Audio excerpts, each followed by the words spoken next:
he said it's Sunday social, a little bit more relaxed. That relaxed, I'm going to purposely create a gap on this just so I can.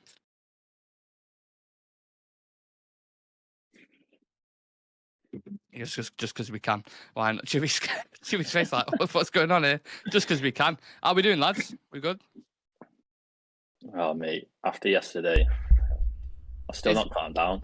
Is it a surprise, though? It's not like a shock to the system, is it, in that sense? Or is it still for you? Maybe it might be. It is.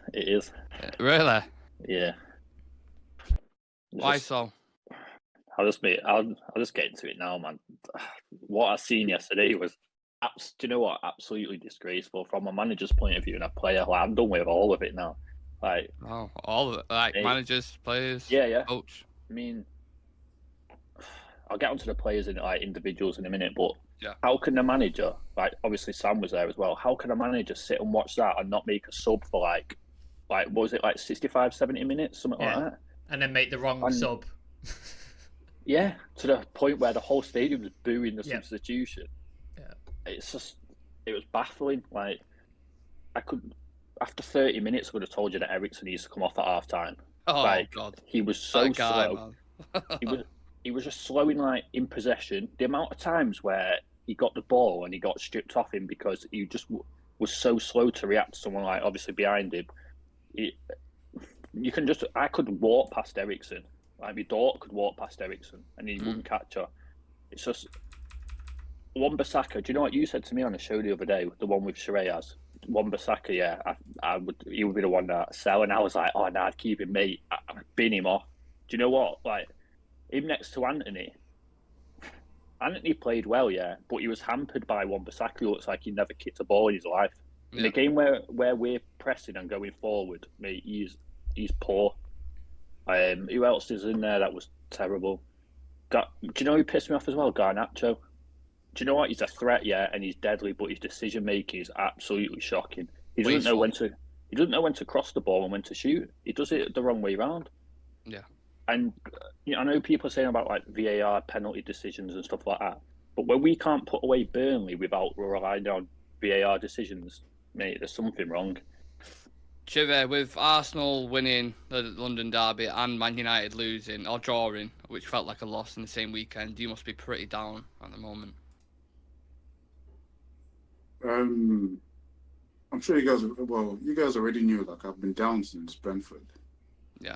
That was it for me. So I don't know what game we had before. Was it Sheffield? Yeah. Before this one. Yeah.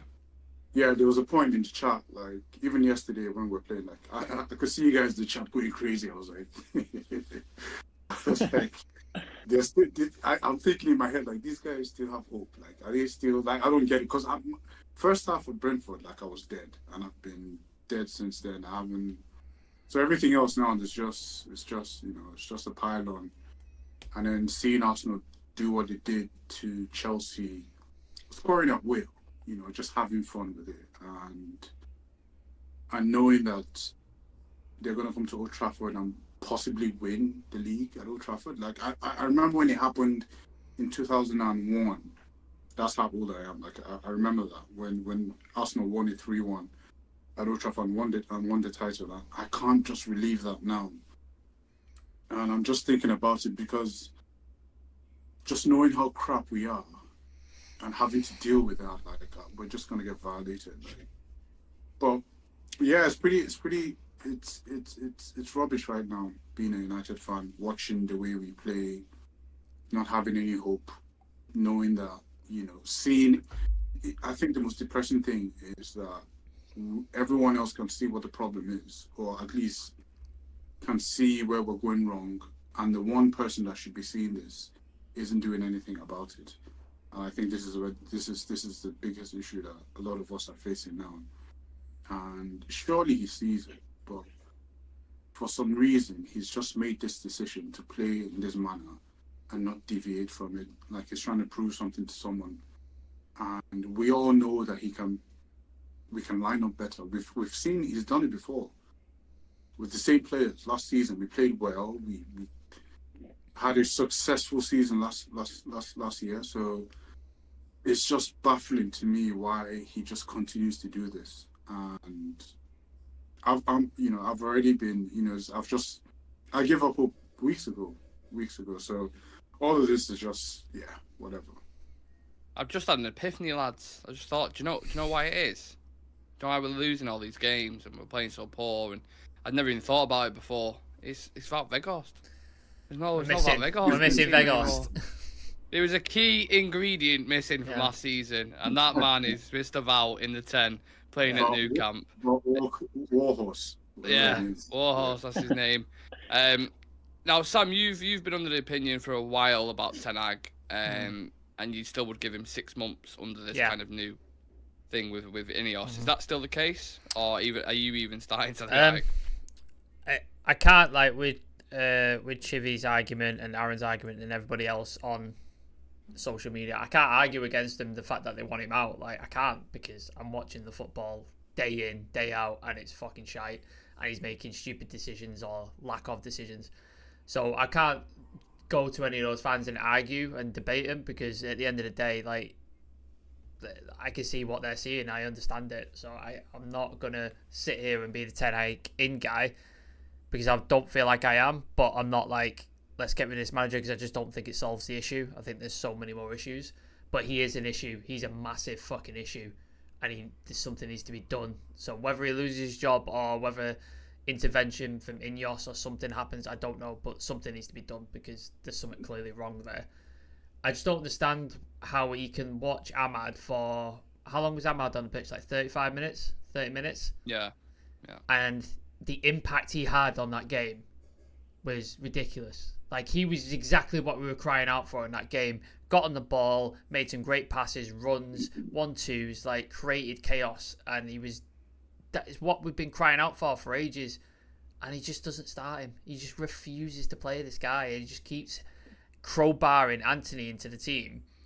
And, like, Anthony wasn't shite yesterday, on Saturday, but he wasn't phenomenal either. And now the fact that he's got a goal is now going to justify him picking him for the next 5 games. That, well, he scored a goal for us, so it's not, now he gets picked, and it's a continuation of the cycle. You bring Kobbie Mainoo off, and you know your midfield's going to fall apart. Like, you know that's what's going to happen. And then as soon as we took him off, I don't know which Burnley player it was, but he basically picked the ball up in their half and he ran 50 yards unchallenged. Nobody went near him. Nobody tackled him. There was, like, I think Match-Dre drew a circle around him before the nearest player, and the circle was like this big around him, like the nearest United player within like a radius, and it's shocking. And he just ran all the way to the edge of the box, laid it off, and created a chance. It's just like, how is that possible? How are you allowing this to happen game after game? A Burnley player running 50 yards unchallenged, like, it's not acceptable, man. Just not acceptable. And you knew taking Kobbie Mainoo off was going to do that, and you still did it anyway. I don't understand these decisions. Like, I really don't. Ahmad's another one. The defence, we can't really do anything because we don't have anybody to pick from, so it's like, it is what it is. And then Onana's just started picking clangers up again for some reason. I don't know what's happened. He was playing well. He was doing all right. And then 2 games... Casemiro had a big part in that as well. Oh, yeah, he was definitely at fault. I was about to say. But I want to touch on VAR once we get into VAR, because one of my issues, like, to do with it. But yeah, he's a hospital pass to Sheffield, and then he's fucking knocking a Sheffield attack, a Burnley attacker out by mistiming his jump, which was caused by Casemiro. I agree.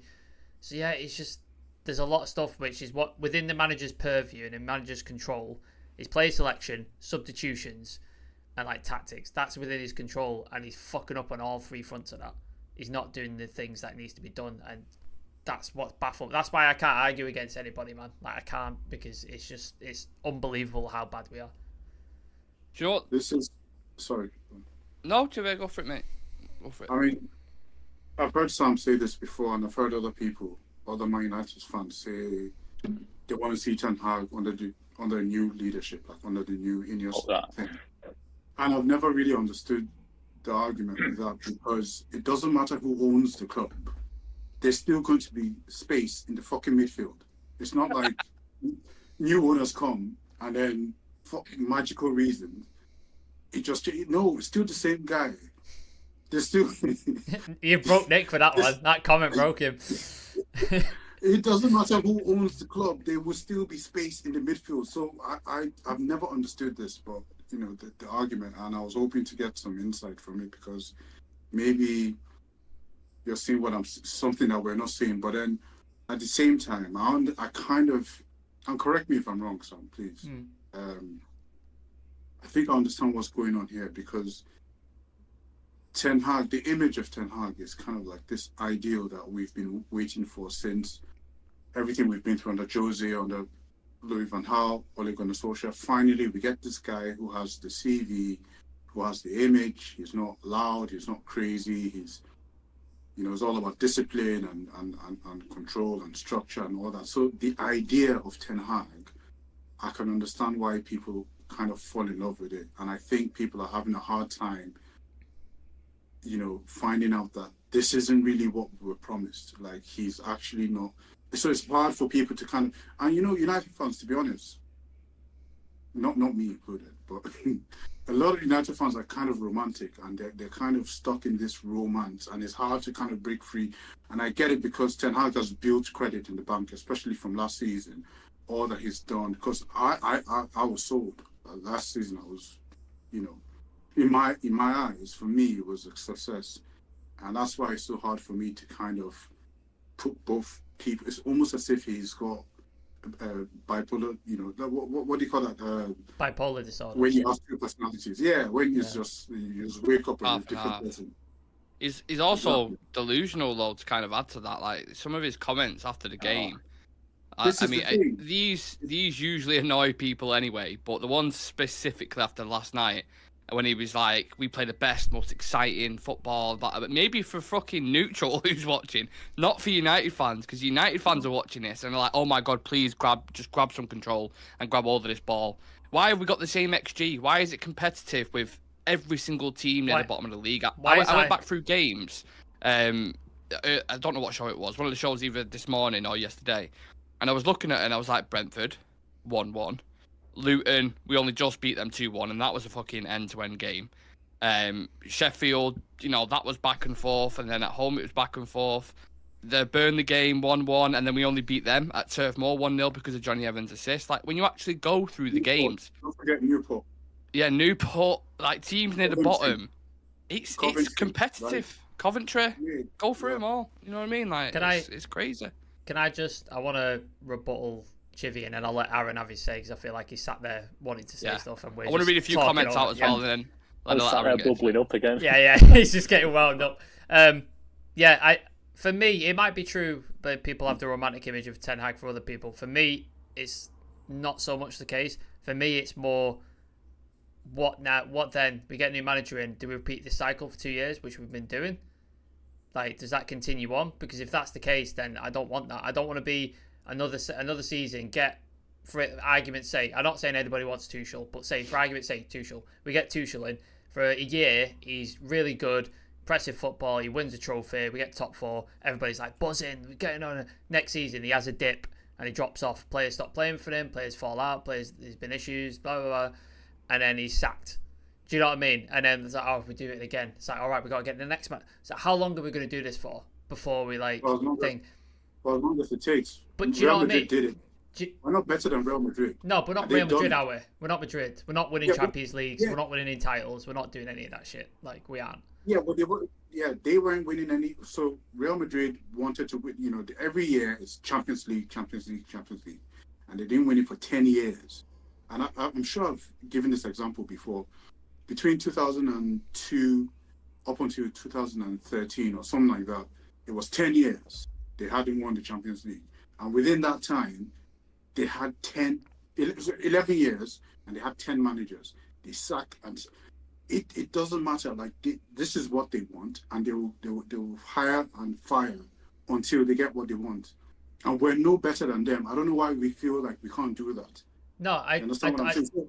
If that's what it takes to maintain your standard, then that's what you have to do. There's no more. Sorry, there's a comment that someone just put. We contain Newport. No, we didn't. No, we didn't. No, we didn't. We did not. We contained Newport. No, we didn't. At no point did we contain Not even Newport. like No. you're making a really serious, like, interesting point there, and someone just put a comment saying we contain Newport. No, like, that's Honestly. Defo Ten Hag's burner account. Yeah. Well, I don't want to go on. I want to let Aaron come in. Yeah. I'm sorry, Sam, I don't know if you finished the point, but it's just just, I think that's what I was saying was like... You finish, and then I'll finish mine, and then Aaron can... Yeah, okay, cool. It's just, that's what, I'm not saying we need to, carry on doing this, but that's what I'm kind of saying. It's like, we shouldn't let that just stop us from maintaining the standard. Like we don't stop until we get what we want, and this is how we've allowed. Now we're nowhere near Real Madrid. Like then we were almost neck and neck. We were literally almost neck and neck with Real Madrid, but they never allowed their standards to drop, and the fans were the driving force behind that. Whenever they were upset with the manager, the white handkerchiefs came out, and that was it. You were gone. But if we allow this to carry on happening, we're going to drop our standards lower and lower and lower. And then very soon it will be all about top four. Do you remember when we used to make fun of Arsenal for making top four? Yep. That was a joke then. Now, joke's on us. So I've been here for a while, and I've seen what we were, and I've seen what we are now. And we cannot allow these standards to drop. Sorry, Sam. Yeah, no, I agree with you. Like, I don't want to compare ourselves to Real Madrid. As great as they are as a team with the history, the trophies they won, etc. I think we need to be not better, because that's the wrong word, but I think we need to be different. We need to find a different way of working. Okay. And sacking managers repeatedly until you get it right, it kind of feels like just shooting in the dark until you hit something. Do you know what I mean? It just doesn't seem like the right way to do things. I'm not saying don't fire Ten Hag. I'm not saying get rid of Ten Hag, because he might not be the right guy. It might be somebody else. But just rotating through managers like a conveyor belt, I just don't think is the right option. And if we fire him now, that is now how many managers in how many years we've gone through. And do you know what I mean? We're looking like Chelsea at this point, and you see the state of Chelsea at the minute. Like, it's not good. So I just think there's another way to do it. I'm not saying Ten Hag is the guy, but I just think there's a different way to do it. And Aaron, sorry, we're just taking L the airwaves there. Aaron, just sorry to finger before you get in. Let me read out the comments, and then I'll let you get. Look, he's just fucking. Yeah, just let it simmer a little bit more, and then we'll lift the lid off the pan and we'll let it boil. Don't worry about it. Scoreboard says, I still think keep Ten Hag. We need to change some players first. The new manager will want to check the squad for himself, so we won't change the players.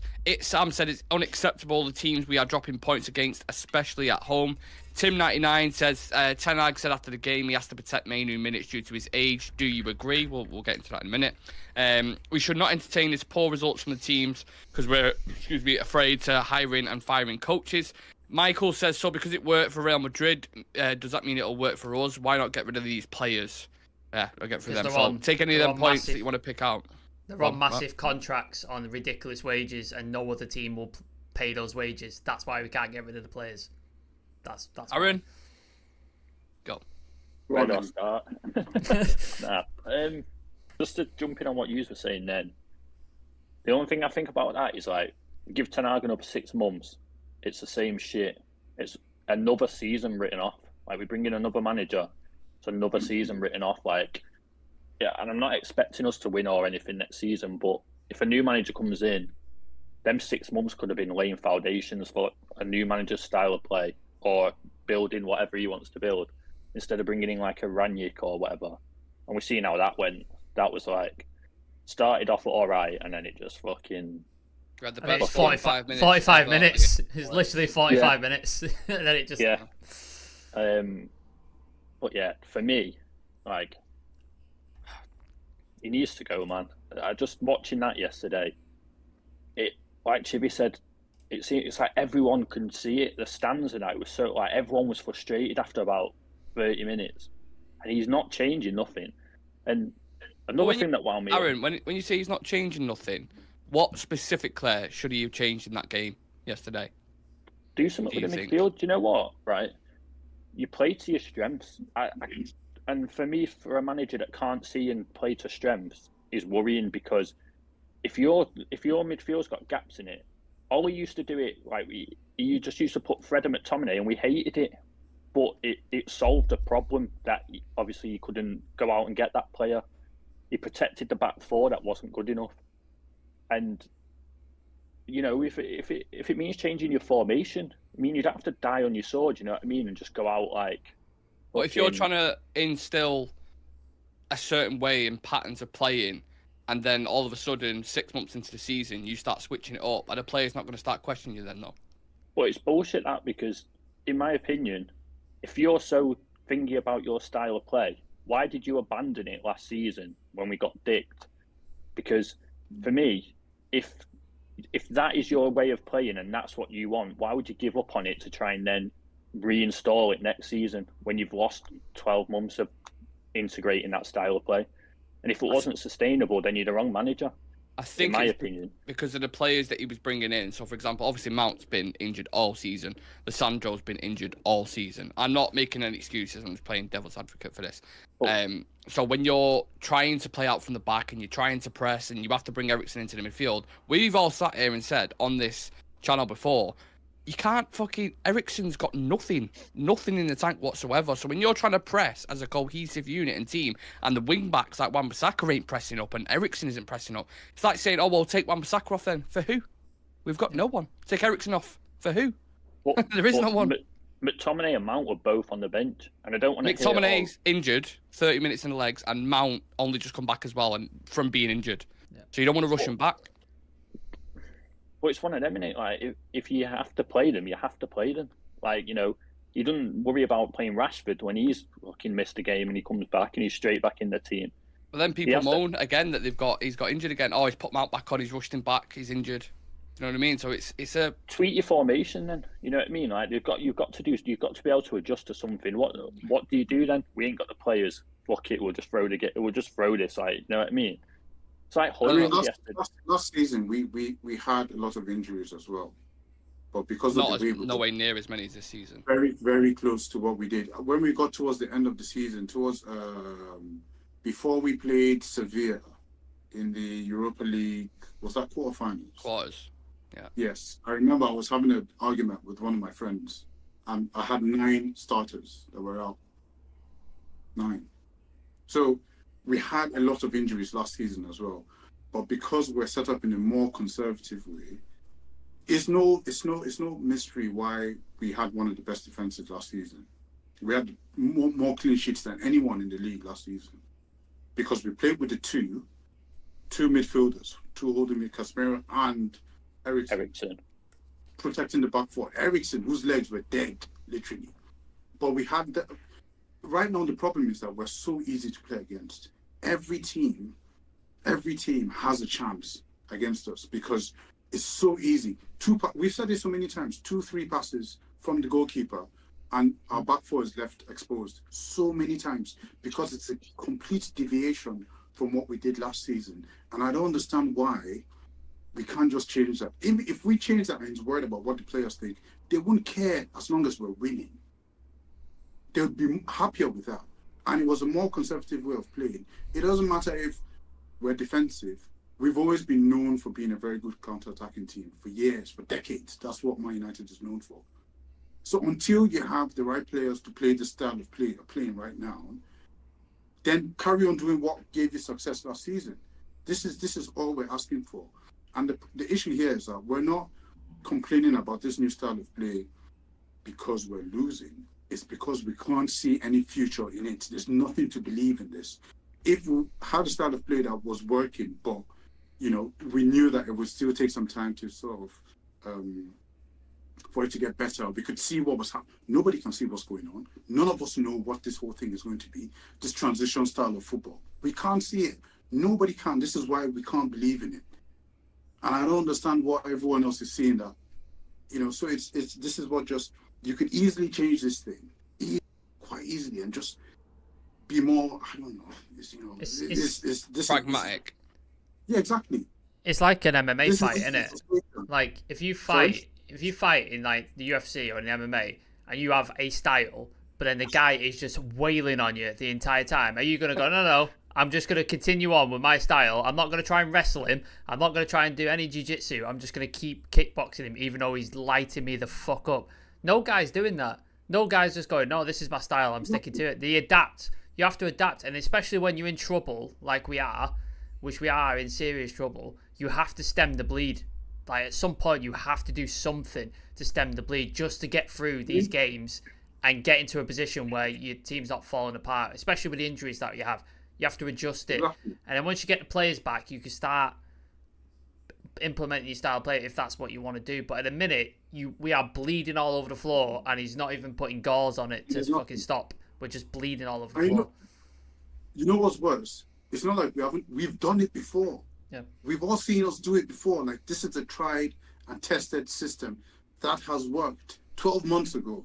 So can I just pick you at that point? No, you referencing last year it worked, and it did to a certain extent. But don't forget, we still got twatted off Man City 6-3. We still got battered off Liverpool. We got battered off loads of teams. And that point you referenced about the quarter-final with the Europa League, from then on, if you actually look at the results towards the end, awful. It was fucking awful. Do you know Absolutely what? Yeah, awful. Yeah, exactly. That's my point. Well, Injuries. No, but we managed to handle. And apart from that, okay, so we got beat by City 6-3, was it? Yeah. 6-3, and then we lost to we got beat by Liverpool. Yeah, Liverpool. Yeah. Liverpool. Yeah, but that's too. Would you rather have that season and then? I mean, what would you rather have then? The finishing, the points we had from last season, the amount of goals the clean sheets we kept, the trophy, became Champions League, two finals, and then just because I'll take that any day. If it means getting beaten 9-0 every season, I'm making the Champions League over this. I'm taking that every fucking season. I'll let you go because I'm going to be back and forth all day. It's like, I was watching that yesterday and I was thinking, we do have injuries and that, but what the fuck's he doing in training then? Why are you not setting up? You've got injuries. Adapt your style of play. That yesterday, mate, every time it went back, it just knew that Onana would stand on the ball for like 30 seconds. 30 seconds. The fans were losing their shit being the ground, by the way. And then he'd just fucking 2008 Stoke fucking boot it up to the striker. And I tell you what as well. I don't know if it's coaching or what, but Højlund, man, yesterday his hold-up play is dog shit, and we just lose the ball all the time. So one, why isn't Ten Hag fucking abandoning that? Say stop, obviously booting up to him or whatever. And two, fucking whether it's on the player or the manager, what are you coaching him? Because you obviously can't hold the ball up, so he's got to do something else. He has to get in behind the player. Do you know what? The amount of times yesterday where Højlund was around the halfway line and Bruno and Eriksen were like the furthest on. Well, I don't understand what the tactics are. I honestly don't. Like, I'm watching it and nothing makes sense. I can't see what we're trying to do. And you bring in about the players. I understand about the players, but why can Sam Allardyce go into a bottom of the league team and start getting a tune out of them and, halfway through the season? You play to your strengths. You play to what you've got. And for me, I don't even think he knows what the strengths are of the team, because I don't know what they're doing in training. Because for a manager that can't recognise a game and recognise something he's changing, and we understand some of the players aren't good enough, but again, you play to your strengths. If you're not that good on the ball, just make sure you're hard to score against. Even if you just play shit football, obviously we're playing shit football now, but if you play defensive low block football, if that's what you need to scrape some results, and we know this team can counter attack. We did it under Ollie, and there's players there, Garnacho, Bruno, Rashford, that's probably better playing on the counter attack than being on the ball. I just don't understand how you can look at this and think, no, we'll just carry on with what we're doing. It's naive, and it's like, Liverpool finished like 8th or whatever in the first season, 7th, 8th, and Klopp didn't get a run of bad results and just change his style of football and go, we'll revisit that next season. Like, the more I think about that, I don't understand why it was abandoned. Like, all you've done is set us back another season, really. And when you've brought these players in, you've brought this goalkeeper in that's meant to be immense at kicking.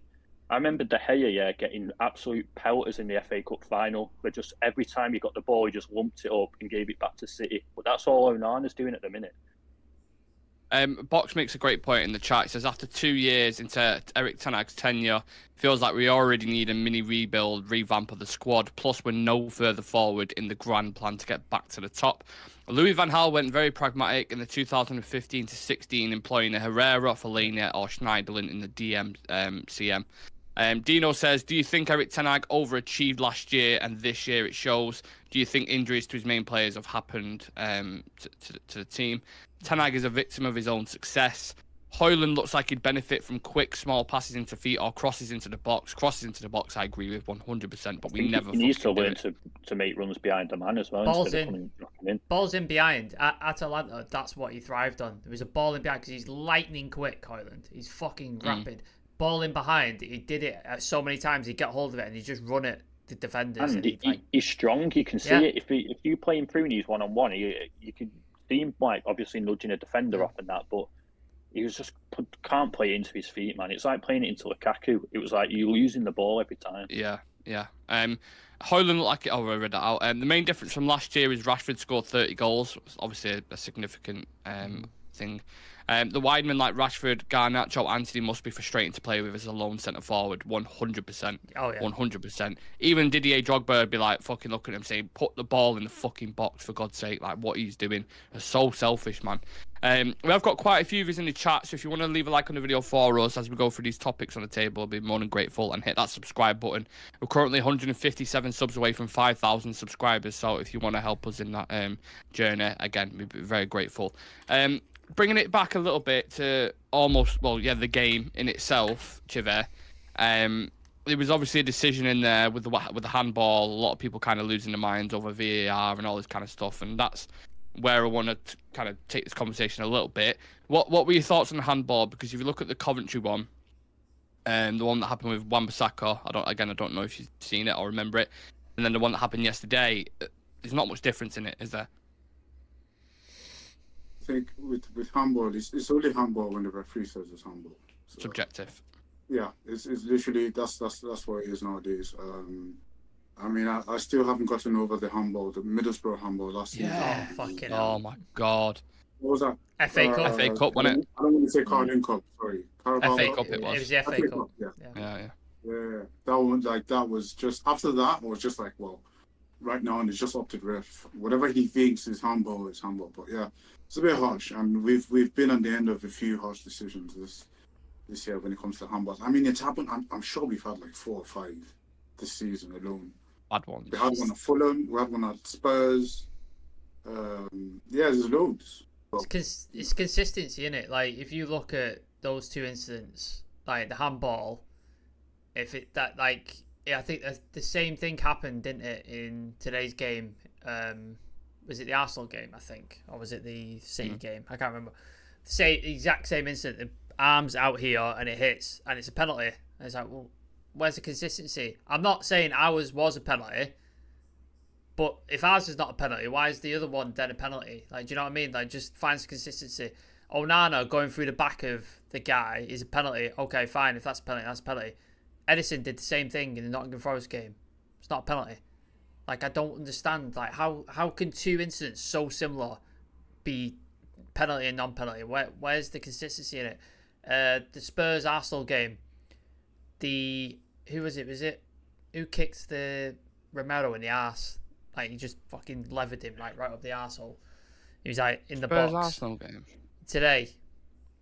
Oh yeah, I can't remember who it was. I know what situation you're on about. Arsenal defender literally kicked him right in the like literally down the taint, just fucking swung his leg at him, and the ref just gives nothing and carries on with his day, and then VAR has to call it back. It's just like, and he's supposedly our best official. Like, he's going to the Euros and shit. Like, he's supposed to be Michael Oliver, I think. He's supposed to be our best referee, and he missed, and he was like 2 yards from it. Like, he was looking at it, and he missed. It's just like the standard of refereing and the standard of VAR is just non-existent at this point. There's no consistency. They have no idea what they're looking at, and they're afraid to make a decision. They're afraid to go to VAR. VAR's afraid to make a decision. It just, like Chivy said, the referee decides on the day, this is what handball looks like, this is what it doesn't look like. this is like the Garnacho thing, the penalty decision. He goes over and on Match of the Day they say he's a trailing leg and he's looking for the contact and he goes down. Okay, if it's not a penalty, why is it against Liverpool, Harvey Elliott does the exact same thing and it's a penalty and Mo Salah picks up the ball and he scores and we're like, do you know what I mean? It's just, I don't get it anymore. I don't understand what decisions are anymore. It's just ruined any sort of enjoyment watching football because every time a goal goes in, you're looking over to the offside flag. He's like, is he offside? And then you have to wait 5 more minutes. Does VAR come in and have they seen a foul in the box? It's butchered. Messy, it. I'm fucking done with it. I'm so sick of it. It just ruins every single game I watch. Every single game. And if they just got consistency right, that'd be something at least. If they just line down the middle, what is offside? What is handball? If it falls in those parameters, you give it. If it doesn't, you don't. And then everybody can get on and just know what the rules are. Because nobody knows anymore. We are actually in the bottom half of the table for decisions gone against us in terms of like the VAR table, and I'm looking at certain incidents from this season, and I forgot about loads of them. So you'll all remember the Garnacho goal disallowed 88 minutes against Arsenal. Do you remember? We went 2-1 up. Yeah. Start of the season, the lines there. What on earth? The Højlund penalty as well. Like, do you know when Martinelli picks Højlund up and just drops him on his throws ass? Him to the floor. You had a Højlund goal disallowed where the ball was out of play. Do you remember Rashford where he squared it and you couldn't really fully tell if it was out or not? Man City. And that same weekend, Newcastle scored a goal like that, and they allowed it. Yeah, exactly.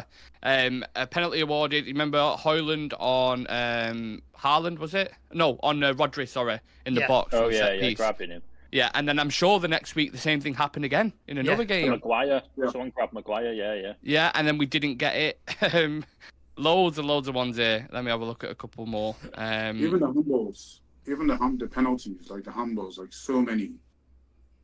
At least 3 or 4 this season, where it was blatant handball, but then it wasn't given. Yeah, you had the whole penalty situation at Bournemouth where it was like back and forth and they couldn't really tell in the edge of the box with Krambuala.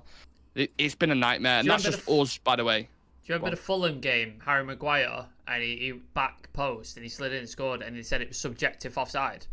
Yeah. The fuck is subjective offside? He's either offside or he's onside. How is it subjective? Like, that's ridiculous. I'm fucking done with VAR, man. Really, I'm done with it. Michael Zachary says we got robbed by offside call versus Arsenal as well. I think he means Arsenal, I'm not sure. Yeah. VAR is great. The problem is the officials using it. Again, I would probably agree with that. Should have 4 pens against Burnley this week. Maguire had a few goals ruled out for sketchy offside calls as well. Yeah. I mean, it's, you know what kind of set me back? Do you know when Mike Dean was on Sky Sports News and he even said live on there, he said sometimes when it was my mate or if it was, I wouldn't want to go against him. And that kind of set the precedent then. I just feel like that every time you see a decision, VAR are sat there saying, I don't want to throw this guy under a bus, or I don't want to, maybe we'll get away with it. Have you seen him as well? He says on Sky Sports, like, there'll be a United decision, and he's like, oh no, the referee got it right. I was like, well, why did the VAR call it into question then and tell him to go have a look if he got it spot on? And he's just like, no, I think you have to agree with the referee's decision. It's just like, then why have we got VAR if we have to just take the referee's decision? What's the point of it? Like, whilst we're on the topic of this, I want to get your thoughts on the Nottingham Forest situation actually, because it was again very kind of split. A lot of people, well, I'm sure a lot of them are Nottingham Forest fans saying, like, look at what they've done against us and da-da-da. What was your thoughts on that, Aaron? You see the whole kind of statement that Clattenburg made and Forest coming out, and is it right for him to do that from a passionate standpoint? I don't know. I can't. How would you feel? Let's say if it was United and it happened. How would you feel about it? I'm one of them, mate. It's like now when we're talking about VAR and that going against us, I'm genuinely not arsed, really. Just in the fact of, in a usual season, this season it might be more, but I feel like in a usual season, stuff like that kind of evens itself out or levels itself out. This season, obviously, it hasn't really for us.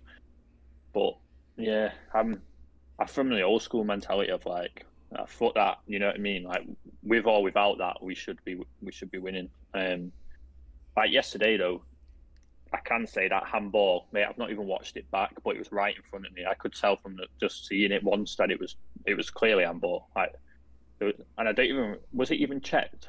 Because No. I remember the ball went out for a corner, and then it was just like the ref was waving it off already. I was thinking, what? Like, so I mean, they don't want to go against him. They don't want to turn it up and go, actually, go and have a look at that, because then it makes them look like they're not doing the job properly. But even so, like, from Forest's point of view, even if you felt hard done by, I don't think I would have, apparently, like, from what they were saying on the overlap, that they were wanting to put that tweet out or whatever, that statement out at half time before even 90 minutes finished. So it's like, I think you just got to get on with it at the end of the day. Like, it goes against teams. It'll go in your favour sometimes. Like that for me is just, it's just a fact of it's killing the game, like you say. Like yesterday as well, like the penalty, like obviously everything happened, and then I'm sure the ball went down the other end of the pitch, like towards their corner flag out for a throw-in, and then it was just like on the over the tunnel thing, like checking for a penalty, and everyone was like, "What? Like, where's that come from?" Yeah, with United as well, there's no screen, like proper screen, is it, to see like what the crack it just is? says like VAR, doesn't it? Like checking. So I literally had to go on my Sky Sports app and see what the penalty was for, because I didn't have a clue what had happened. For me, it looked like Casemiro played a dodgy header, and we just managed to get it clear. Like, I didn't even see no one get taken out. There does seem to be a sense of injustice, though, doesn't there, Chivy, with, especially look at, I mean, Wolves in particular. They've had the worst of it this season. So can you understand it from that point? You look at the manager, the coach, they're the coaches and the fans and stuff, to come out and put out a statement like that, or do you think it's just completely wrong for the game as a whole? I think there's a way that you can protest certain things. The statement kind of felt like it came like under a lot of emotion. Like I think they could have worded it a little bit better, or they could have waited a few days. It just felt like it was like in the heat of the moment, and it was kind of odd because you don't expect that from a Premier League team. I can sympathise with with the concern that they're raising. It's just the way they went about it that was a bit kind of, I don't know. It just felt very almost like it was impulsive or spontaneous. It was like they didn't really think about it too much. And did you see Ashley Young's response to that? Yeah, on Twitter. Was it? What did he put again? Is it a song or something? Or add this on my playlist? Cry Me a River. Yeah, just I fucking love that. Love that. Fair play. Yeah. Anything to add to that, Sam? I wanted to discuss Champions League as well. Well, not Champions League for us, but European football. Obviously, with all them decisions happening, well, with the Wan-Bissaka decision in particular, not the Wan-Bissaka, fucking hell. Who was it who got handballed for Burnley yesterday? Someone handballed it. What player was it? I can't remember his name. It wasn't handball. That decision. No, I'm referencing the handball we didn't get because yesterday Burnley hit a player's arm, didn't it, and we didn't get it. But I was saying anyway, the decisions in the game led to us obviously drawing the game, which means mathematically we can no longer get Champions League football. Do you think, one, Europa is on the cards, and two, when you actually think about it, is it probably better that we're in that competition if you look at our squad at the minute, meaning that we probably couldn't compete in the Champions League anyway? Yeah, United are they want to go to Champions League because of the financial side of it for the most part. That's what they want. And then also it looks good to sponsorships and advertisers. It's like you got a Champions League team to sponsor, so it's more revenue. I'm sure that's what it is. I'm sure the players want to play in the best competition. Like, I'm sure that's on their minds. They want to go and think. But when you look at our squad, the way we're playing, we're just going to end up getting absolutely rinsed by the likes of Bayer Leverkusen, Munich, do you know what I mean? Just name a team, we're just getting absolutely battered by them. So it would not be a great campaign. So our level is probably more Europa Conference at this point. And I still find us there's some good teams in Europa League. Like Leverkusen are in it, aren't they? If we played Leverkusen AC Milan, I think, are in it. There's a couple of good teams in there. So it's just even then, I think we'd struggle to compete and get to a final or a semi-final or something. So yeah, to be honest, we probably don't deserve to be in either competition with the way we're playing and the sort of lack of style of play that we're playing at the minute. And I think we all chalked Champions League off after the Bournemouth loss, I think. Fulham game for me. Fulham, yeah. So I think we were all just yeah, it's fucking done. It was done ages ago. Now it's just mathematically impossible. So I'd be surprised. I think we'll probably end up in Conference or Europa, but I don't think we compete in any of those competitions, to be honest with you, unless something drastically changes in terms of management, style of play, personnel overhaul, etc. Unless something, I just don't see us doing anything. So, yeah. There was a thing on Jason Wilcox, Aaron, saying that he'd been around Carrington, the feelings very positive, and apparently he's acknowledged that the tactical ineptitude of the playing squad is for the most part a direct consequence of injuries sustained to players in crucial positions for the playing style intended. He's been on the training ground during sessions to assess the intensity using metrics previously used in the academy at Man City. Is that maybe sugarcoating it, or do you think there is something that he may have seen? And also, what style of play, just to add to that, would you like to see at United? What team do you watch at the minute and you think, maybe not the obvious ones, but you think, yeah, that's the kind of football I want to watch at Old Trafford? What style of football? I just want to see a style of football, to be honest. That'd be nice. Just anything. Yeah. Nah, if I could pick an ideal, I do like the Liverpool style of play more than like the City style of play where it's almost boring. It's that good. Yeah. I prefer a bit more like Pressing. How did he label it? Like Rock heavy and metal? roll. Is that Heavy what metal. they called it? Yeah. That's my like. I like watching that. But I think that statement, I think it's a bit sugar coated about. It's kind of like they don't want to throw him under the bus, and I get that because he's still got a job to do whilst he's there. But I honestly think anyone watching that has got a, his day. For me, his days are numbered, and I can't imagine like Jim Ratcliffe or Brailsford sat watching that thinking, we can go into next season doing that because it's not sustainable. Like it's not, teams are only going to get better. Villa are only going to get better because obviously they're on that pushing up. I should imagine Chelsea are going to bounce back in a certain way next season to a certain extent. Spurs probably build on what Ange's done in his first season. So I just don't know whether we're going to be in a position to fight with them. I honestly think next season may be worse than this season, depending on, it doesn't matter who the manager is, because we either go into a new system, a new regime and rebuild, or we stick with Ten Hag, which I think is probably going to fall flat on his face if he gets another 6 months. So I feel like next season, whatever happens, it's probably going to be a setback to where we've been this season, but it doesn't mean the football's going to be worse, if you get what I mean. If it's a harder season, but I can see the direction, I can live with that because that's all I want to see. I think that's all we all want to see. It's just like Chivy mentions a lot of the time, something to believe in, because we don't have that at the minute. And Arsenal had it with Arteta, and I knew obviously they were reactionary and wanted him out at one point, and he won the FA Cup and it kind of saved him. But you could see what he was trying to do.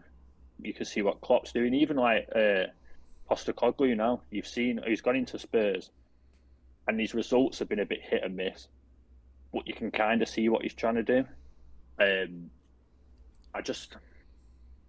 don't know. I feel like that the injuries, especially in the media, that's your go-to, innit? That's like it's like when Tuchel hit a few bad results at Chelsea. The first thing was, at first he was like, no, the takeover, it ain't impacting the squad. Two bad results later, he was like, it's weighing heavy on us type thing. I feel like the injuries will be the go-to, and that's what they'll probably use to the end of the season. But I think they can't be liking what they're seeing. Like they can't be believing in that because none of us are. It's interesting, isn't it, because obviously there's a lot of players on the fringe at the moment. You've got Jadon Sancho, who's at Dortmund, who's probably sat there waiting to see what happens with Eric Ten Hag. Players like Ahmad, who can't seem to get a look in. But you'd think if a more possession-based coach came in, let's say a Potter, for example, or someone like that, do you think these players would probably be more favoured and more game time in that sense?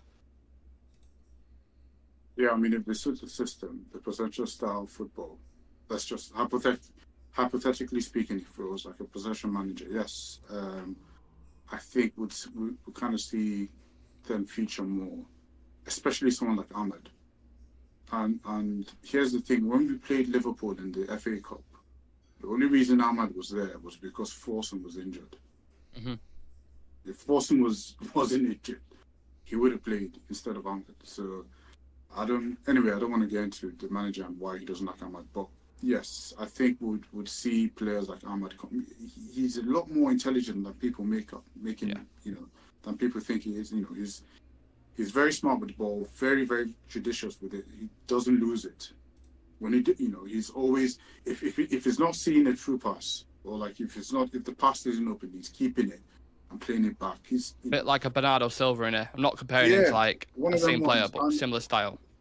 When I watched him play against Burnley, I was like, this guy, like, call me crazy, but this guy can play 10 in certain situations. Yep.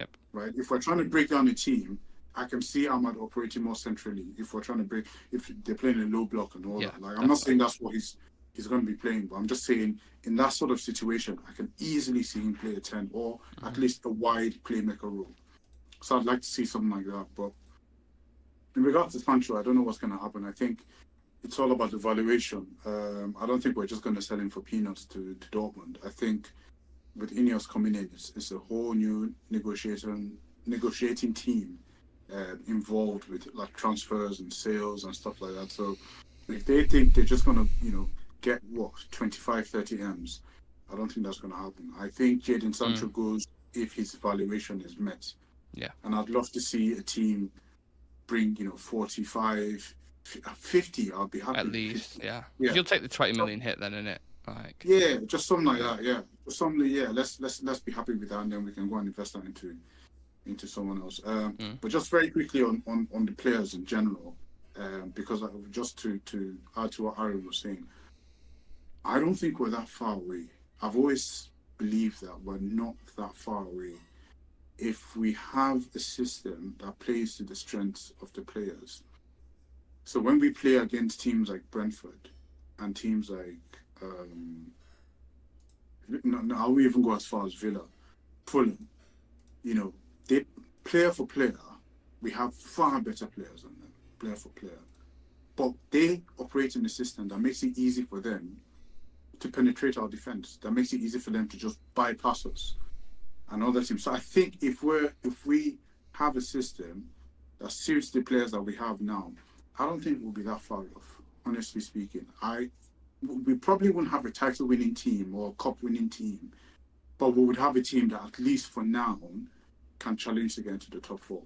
And if that is built on with the incomings of people like Wilcox, Barada, if we're smart with the outgoings, a couple of ingoings, we save some money somewhere, and in a year or two, I think it's quite realistic to believe that we should be able to challenge with just a couple of outgoings and ingoings and the right system. That's what I think. That's interesting. I don't think it's one of them where you just sack everyone or send everyone. No, I don't think so. Yeah. Well, this kind of segues into Box's question, and Sam, I'll let you kick things off with this first. He says, if Erik ten Hag gets sacked, who would you opt for to replace him? Just so 2 questions. Again, you can expand on it if you want, but I do want to do something interactive for the last kind of 5 minutes as well. 1, what style of play do you really want to see? And 2, out of the managers that's available right now, who would you go and get? In terms of style of play, like me and Chivy, because we're old, we grew up. All we've known is Fergie. Like we've only ever known that's football. Like that's the football. Yeah, that's the only thing we've ever known. Like it was mostly counter-attack football, but my fucking god, was it exciting! And it was like non-stop. Like we never stopped going United. Like they never stopped. There's a reason why there's a thing called Fergie time, kids. Like if you're not educated about it, there's a reason why that's a thing, because United teams never stopped, and we won a treble because of it. So I think anything that excites me, that gets me behind the team and belief that we can win any game no matter what, because we have this style and we know how to implement it, and it doesn't matter which players are on the pitch, we're going to play this way, and we're going to try. I'm behind that. So it could be Klopp's heavy metal, it could be Ollie's counter attack, it can be Pep's horseshoe thing, wherever it is, just something that gets me off my seat and excites me and makes me believe in this team. Because at the minute, I have zero belief. I don't get excited. I turn tickets down to Sheffield United because I'm just like, I can't be arsed. I don't want to go. So it's just, I want something. So anything, like, I don't mind. Just give me something. In terms of managers, there's nobody out there that properly gets me. Like, that where I'm like, that's the guy. I think De Zerbi's good. I think he's mental out of his fucking mind, but I think that might be what we need. He's got a clear style of play, but obviously Brighton are suffering at the minute. Not playing well. I think they got beaten today as well, I believe. Yeah, 3-0 against Bournemouth. So, and he's not got the experience at a top level. You've got Tuchel, who's hanging about, but is that a long-term solution, or is that a 2-3 year cycle? I don't know, because he doesn't seem to last long at many of his jobs. And then Nagelsmann was the guy I thought maybe, but he's just signed a long-term deal with Germany. Amarim's another guy floating about, but I don't know much about him. I'd have to do some research on him. So yeah, there's no. Who do you want, Sam? Give me a name. If you're putting a gun to my head, I'd say De Zerbi, but I'm not where I'm like, yes, that's the guy. Like, I'm 100%. Like, I've got my De Zerbi shirt and I'm fucking like waving the flag. If you force me to pick a name, that's it. But yeah, I think there's a lot of issues, but I think, yeah, we need to identify how we want to play and then get the right manager to do that if we're going to replace him. But we can't just get a manager in and go, okay, what's your style of play? And then we have to buy all new players. Do you know what I mean? It's just the cycle continues. We need to identify how we want to play first. Yeah, and obviously that has to be kind of coherent with what Dan Ashworth and Will Cox and all these guys are going to do as well. Aaron, I've already asked you about the style of play. One manager now, out of the ones who's available, who do you take?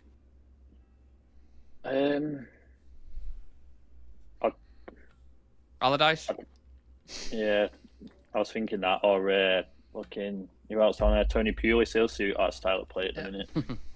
Sean Dyche. Nah. Yeah. Get Dwight McNeil on that left-hand side. Putting balls into the box for Tarkovsky. And let me tell you, we're going to go right up the table. We're going to go up the table, lads. Let me tell you. Ashley Young back as captain. Yeah. 36-year-old Ashley Young. I'd probably go Thomas Tuchel, you know. Yeah. I think we discussed it the other day that the next manager, I feel, needs to be able to win. I'm not saying they're going to win the title straight away, but they need to have some form of authority. Just, you know. He's beat Pep in multiple finals, hasn't he? I was just about to say, I think people forget that Tuchel won the Champions League with that Chelsea side. And you look at that Chelsea side, and it was literally just a mixture of bad signings and young kids. That was literally it. And he got them playing away. That was effective. So like at Bayern, from what I don't follow Bayern a lot, but apparently he has been unlucky because I think the Bayern board itself is just weird. Like, yeah, they're fucking weird, man. It's like they've come out and made a comment about Tuchel. I was reading the other day, saying that he doesn't promote kids and the only way you can improve is by buying players. And I think Tuchel's kind of just gone back and basically said, well, look at a team that won the Champions League, you know, with Chelsea. Like, majority, they had a transfer ban, obviously, that summer that Lampard had that team, spent a bit of money, but it was mainly just the kids, and Tuchel came in and won. So I think whoever comes in now has to get us on the right path, and it might be 2-3 years, but as long as we're getting in and, you know, the players have got that sort of winning mentality, because we haven't got it at all. So if it's just going to be a manager that comes in, gets a style of playing, gets a winning mentality, ready to hand over to the next person, kind of like Eddie Howe at Newcastle, because he's a stepping stone manager. We all know it. Like, he came in to get Newcastle from the bottom of the table towards the top, and whether it's just someone that's going to come in and get us competing in the top four, and then the next manager is going to come on and kick on, because I just don't think we've got the time to come in, especially under the Ineos. There's a high expectation. I don't think we've got the time to bring in like a De Zerbi and it not work again, because I honestly don't think we can go through that again as fans. Everyone's done, mate. If we have another manager fail, it's just it's I don't think really, we can buy into another 5-year plan. Everyone was saying Ten Hag, give him like a 5-year, and you know, second season and done. and we've all give up on it. And I honestly, mate, I couldn't imagine what the fan base will be like if that happens again. Yeah. Civir, you almost craving that kind of Jose Mourinho pragmatism when you watch us play this year. Who are you leaning towards in terms of like what manager? And I know you say, you know, I'd go for any manager, just want to see his style. But if you can, politely, please be a little bit more specific. Like, what would you love to see at Old Trafford? I'm a sucker for control. I love control. Is that in all things in life, or is that just football that you're talking about there? This is not Chivy. This is not therapy, by the way. This is just like football talk. I'm gonna clip that up and just. I'm a sucker for control. Subscribe put it on the soundboard. Subscribe to Chivy's OnlyFans. Links in the chat. Yeah. No. I mean, like watching controlled football. Like, I'm so envious of Man City. Like, I know people think it's boring. For me, it's just I just love the brain stuff that goes behind it. Moving John Stones to centre midfield and just completely shutting it down and just trapping everyone in their half, not giving them any space to breathe. I love that. That's what I love. Yeah. Obviously, we can't get Pep, but I like what I'm seeing with De Zerbi. He's a big. I'm a big fan of his, and I like what I hear about him. Also, if realistically, I mean, if we're stuck with Tuchel, then so be it, you know.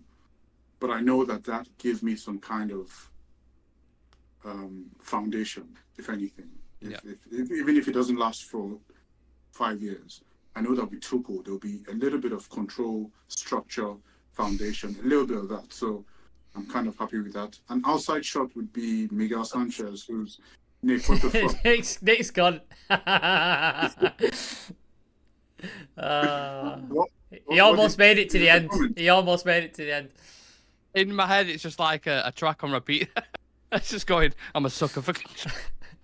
Somebody get some 808s and some beats and just lay that over the like top. On loop in my head. Make a Drake for control. Make a Drake song. A Drake song like. Yeah, do you like a Barry White voice? He goes, "Oh yeah, I'm a sucker for control, baby." That is getting clipped up and put on the soundboard, definitely. Sorry, Chivir. You know what I'm like. I'm fucking. Well, yeah, but De Zerbi, Tuchel, I'll be happy with either. Preferably De Zerbi, but I know that's more risk. That's a more risky choice. And finally, outside choice would be Miguel Sanchez with Girona, who kind of plays us slightly. Just leave the room. Yeah, I'm supposed to be the host. I've managed to keep it together for an hour. He's falling apart. Oh dear. Yeah, I'm not looking forward to the shorts, man. No. I'll put them all in. Don't worry about it. Your life is getting ruined, Chivy. It's just getting destroyed on social media. It's gonna get remixed and put on a house track. Yeah. Just before the drop. I was trying to actually keep it short. I was like, all right, let's just quickly 2 minutes thing, and I'm still talking about it here. Sorry. Did you finish your point? He wasn't even listening. He wasn't even listening. He was just in his head. I was trying that hard to focus and not laugh because I had that thing just on repeating me. Anyway, can we just finish some interactive stuff? Is that okay? Mm-hmm. Quick couple of minutes, yeah. Yeah. And we'll think. I did this with Aaron and Treyas the other day. Actually, it was quite interesting. So, the fastest hat trick ever scored in the Premier League. Closest to it wins. Like how many minutes? Yeah. Okay. 24 minutes. Do we need to name the player? No. Nope. Just name the time. 8 minutes. Fucking hell. 17. Mate, you're going to be very shocked. Sam knows who it is. It's Mane. You ready for this? Yeah. 2 minutes and 56 seconds. What? At Southampton, that. Sadio Mane. Yeah. Oh my God. I remember it, but I just didn't think it was that quick. Against Aston Villa. Fucking hell. 2 minutes and 56 seconds. Fucking crazy. Was he just kicking off and scored in, and then kicking off and then scored in? Like, I'd have to watch it back. The highest score line ever. There are 4 teams who have done it. Who were the 4 teams? It's 9-0. Is it 9-0? Yeah. The score line. Man United are one of them, Civir. Yeah. United, is it United Ipswich, wasn't it? Ipswich, but I think that, yeah. No, the Ipswich game wasn't a Premier League game. Yeah, it was, yeah. Southampton. No, it was, I think Southampton's the 9-0, yeah, wasn't it? United Southampton. Yeah. Sorry, Liverpool. One more team. Did Newcastle do it recently? Sheffield, was that 9? No, there was. Yeah, Newcastle's, was it 9-0? Was it 9-0 or was it 8-0? I thought it might have been 8-0. But you can throw Newcastle in there. There's one more team, and they did it a couple of years ago. I want to say now. 9-0. But I'm not sure if it was during a certain season or not. Have City done it? No. Surprisingly. It wasn't Aston Villa, was it? Nope. Because I remember they dicked Liverpool in the lockdown season. They've won the league before. They've won the league. Leicester? Has Leicester? Yeah. Who did they beat? Who did they beat? They beat. Oh, it wasn't now. I actually remember it because Ollie did it, and I'm not sure if it was just before Ollie did it when we beat Southampton, or whoever it was, and Leicester beat someone 9-0. Let me find out who it was. Whilst I'm doing that, most red cards ever in a single player in a season. In the Premier League or in Europe? Count them all. Premier League. Premier League. I'll give you in a minute. Any guesses? Premier League. I was gonna make a joke and say Casemiro. Yeah, Leicester did it against Southampton as well. Sorry, under my God. what's his name? The German guy. Hasenhuttl. Ah, that's the one. That's the Hasenhuttl. one. Hasenhuttl. I'll hoof and I'll poof. Till I blow your house down. Is that the German pigs from Shrek? Yeah. Pigs in blanket, yeah. Classic. Absolute classic. Funny. Remember when he cried when they drew 1-1 with Liverpool? Aaron has a thing for players and managers crying, doesn't he? Doesn't like it. Nope, Casemiro's not in there. Most red cards ever in a season. So if someone said Lee Catamol, he's in there. He's one of them. How about Woodgate? Nope. I knew Lee Catamol would be in there. Lee Catamol's definitely in there. 7. Robbie Savage? Nope. That's a good guess. Savage never got a red. Did he not?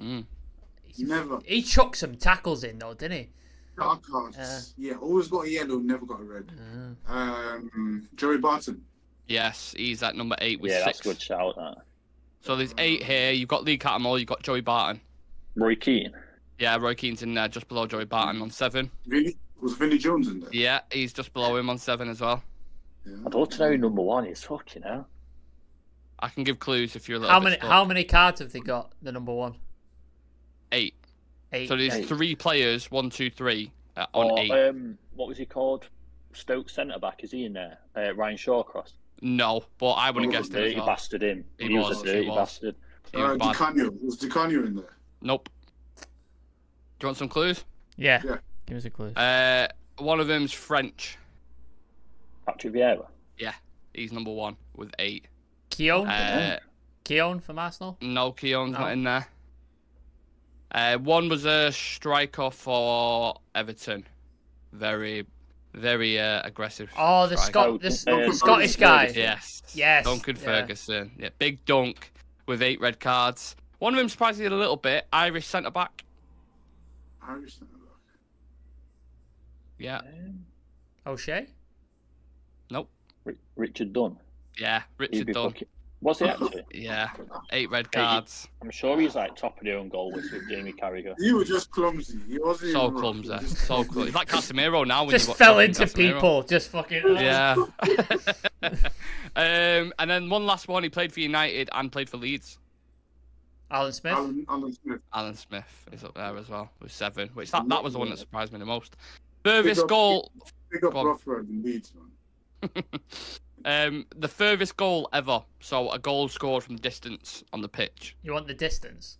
Yeah, the distance. Who's going to know the distance, man? I don't know the distance, but I would guess. Is it Matsueda or Portsmouth? So a football pitch is between 110 and 120 yards. Was it a goalie? As a goalie scored, put it in. Yeah, that's what I was thinking. I can think 2 that have scored, but like 108 yards then. I'd say. Oh, you're not far off. I was like closest wins. Like 3 seasons ago, 4 seasons ago. I'm going to say 100. 102. No, 102 actually. Civir? I don't know. Okay.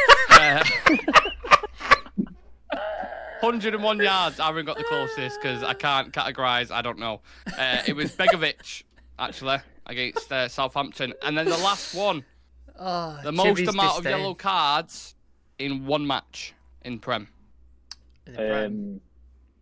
Was it Chelsea Tottenham? Remember that game where it was just bare fucking fouls and that and yellow cards? How many? That's what I want to know. I remember that. What was the Euros game? Was it the Netherlands against? Yeah, I remember that. Argentina, was it? Yeah, and it just people were like just going crazy. Yeah, like who's it? Is it Nigel De Jong? He fucking drop kicked a dude in the chest, and he got a yellow. He didn't even get a red. I was like, what? That was in the final. Was that the final? I was like, fucking Christ, man. Yeah, I remember that game. I'm gonna say 12. I'll go 14 then. Civir, are you gonna say I don't know? 9. 13.